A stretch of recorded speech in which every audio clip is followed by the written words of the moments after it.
Il semble bien que le troisième tiers d'une période solsticielle équinoxiale prépare déjà un passage de relais. On a le cas en 78, avec les élections législatives qui constituent déjà une menace, c'est perçu comme une menace sérieuse par Giscard d'Estaing, qui déjà envisage une cohabitation. Finalement, ces élections ne donnent pas la victoire complète à la gauche, donc on reste dans le système ancien, mais ça prépare 3 ans plus tard l'arrivée de la gauche au pouvoir en 81. Eh bien, en 93, c'est à peu près la même chose qui s'est produite.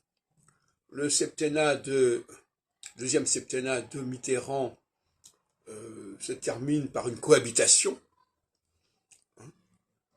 qui annonce d'ailleurs l'arrivée de Chirac, etc. Et donc on voit bien que on est dans une période de transition au troisième tiers, lorsque Saturne passe en signe mutable, que ce soit les poissons ou la Vierge pour la phase solsticiale, ou les Gémeaux et le Sagittaire pour la phase équinoxiale. On pourrait continuer comme ça, mais actuellement, ça c'est encore ce qu'on peut voir. Nous sommes là actuellement, nous arrivons dans le troisième tiers de la phase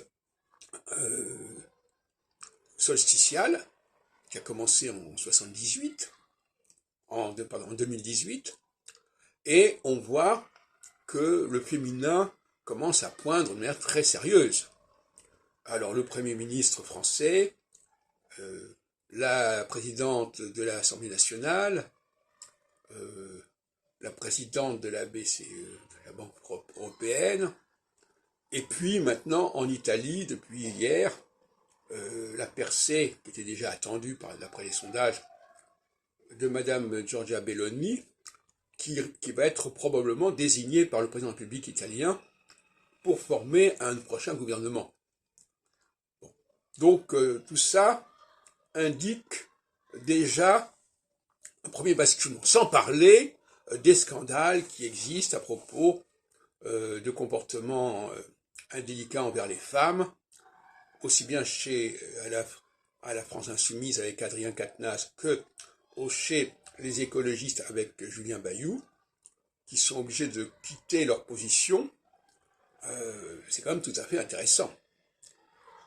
Et je rappellerai, n'est-ce pas, que la phase équinoxiale, c'est déjà une façon d'évacuer, de dégager certains hommes. On n'y est pas encore, mais c'est déjà là en train de fonctionner. Et que la phase solsticiale, c'est une façon de dégager certaines femmes, etc. Bon, tout ça, ça mérite évidemment d'être étudié de manière beaucoup plus pointue. Mais voilà le scénario. Donc, je répète, le troisième tiers de la phase, c'est déjà la préparation du début de la phase suivante.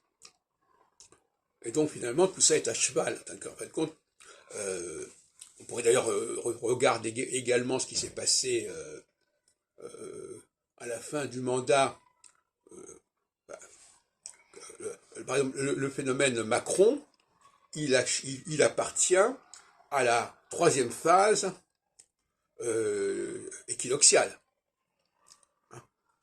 Et donc, c'est déjà le précurseur de la prochaine phase solsticiale qui va se présenter. Voyez-vous. Oui, donc, il y a toujours un phénomène de ce genre qui va se produire. J'en reparlerai certainement à différentes occasions. C'est comme ça que ça se passe.